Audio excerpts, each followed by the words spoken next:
韩国天团 BigBang 太阳和大生目前正在当兵中，而他们还和演员周元、高更韶一起组成限定军人5人组，其中还有一位饶舌歌手日前退伍，开和粉丝分享近况，还爆料太阳很爱聊天，反而大生很早睡，两人作息非常不同。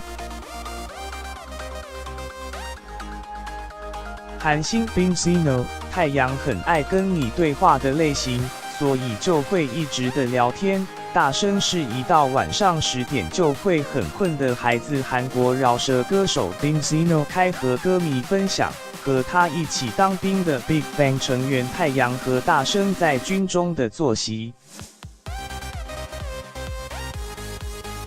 原来太阳很爱聊天，反而大生作息规律，还常常被太阳拉着聊天到3更半夜。韩星 BinZino 有一次真的聊到很晚，太阳问说：“大生，你睡了吗？”大生说：“没有啊。”太阳说：“大生，我们聊聊吧。”大生说：“好啦，来聊啦。”大生他好像是10点睡觉，早上6点起床那种，半夜还会爬起来凝视前方。BinZino 在中还不时模仿大生想睡觉的声音。其实 BinZino 和太阳、大生曾经为了陆军庆典一起表演，因此关系良好。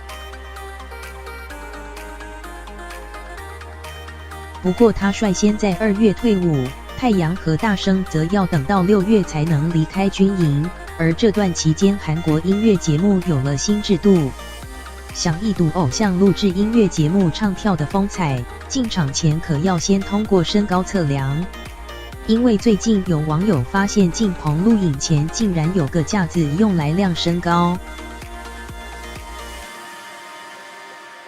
矮于165公分就能被安排靠近舞台的摇滚区，如果过高就要坐在后方的座位区，以免挡住摄影镜头，让不少娇小的歌迷大喊：“矮子终于有福了，不会被挡到了。”